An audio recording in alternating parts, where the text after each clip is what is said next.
Hello, friends. Welcome to the Wake Up with Gratitude podcast. I'm your host, Julie Boyer, and we're doing a very special event for the month of November.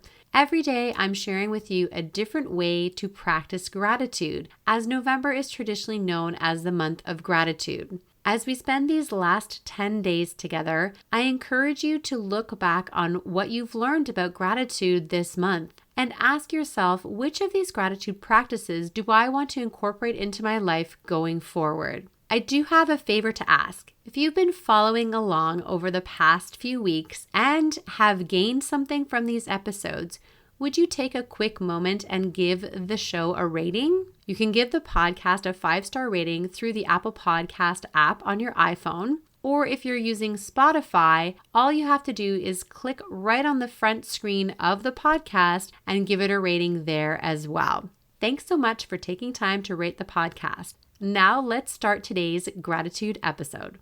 Today's a fun one. We're going to talk about manifesting using gratitude. I had the opportunity to interview Michael Losier, the author of the book Law of Attraction. And what I loved about the podcast is there is a great connection between the law of attraction and gratitude. When we express gratitude for the things that are not yet in our lives, we help to activate the law of attraction. The law of attraction is working whether we want it to or not. So why not use gratitude to help the law of attraction work in our favor? What that really means is that whatever we're focusing on is what we tend to attract into our lives.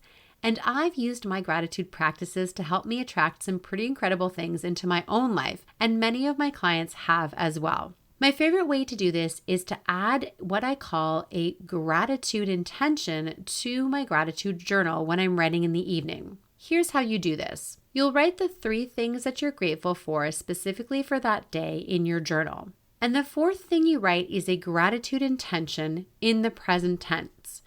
So basically what you're saying is you're giving thanks for something that has yet to manifest on the physical plane, but you're acting as though it has already happened. One of the ways that we did this as a family was when we decided to move across the country from Ontario to British Columbia, Canada.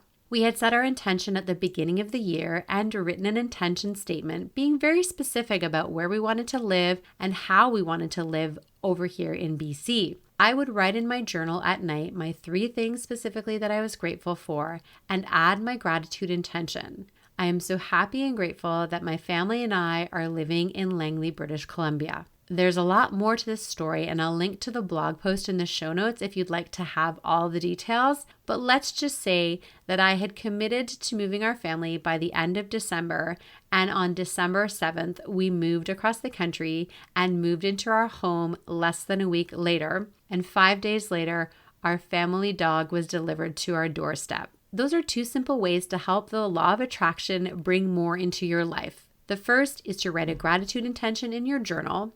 And the second would be to write an intention statement in gratitude. Just like I did at the beginning of the year when we wanted to move across the country, I was very clear about being thankful for what our life was going to look like when we lived in British Columbia. Have you ever tried this before? Do you see the connection between the law of attraction and gratitude? Let me know. You can connect with me via my email in the show notes or find me on social media. As we move through the rest of this week, I'll be focusing more on Thanksgiving and events around that because that is what our friends in the States are celebrating. And that's also what inspired the month of gratitude. So stick around and make sure you catch tomorrow's download as well, as I will have a full-length episode talking about Thanksgiving and celebrating much beyond the holiday with Sharon Saraga Walters, gratitude coach and fitness trainer. This concludes today's gratitude practice. Thanks for joining me, and I hope you take a moment to implement something you've learned today. I have a favor to ask. Would you mind rating and reviewing this podcast? Doesn't matter which podcast app you're using, every rating helps other people to find this podcast and help them make their decision when choosing which podcast to listen to. I appreciate your support, friends, and I'm excited. I appreciate your support, friends, and thanks so much for taking the time to listen and rating the podcast. I'll be back tomorrow with another way to practice gratitude.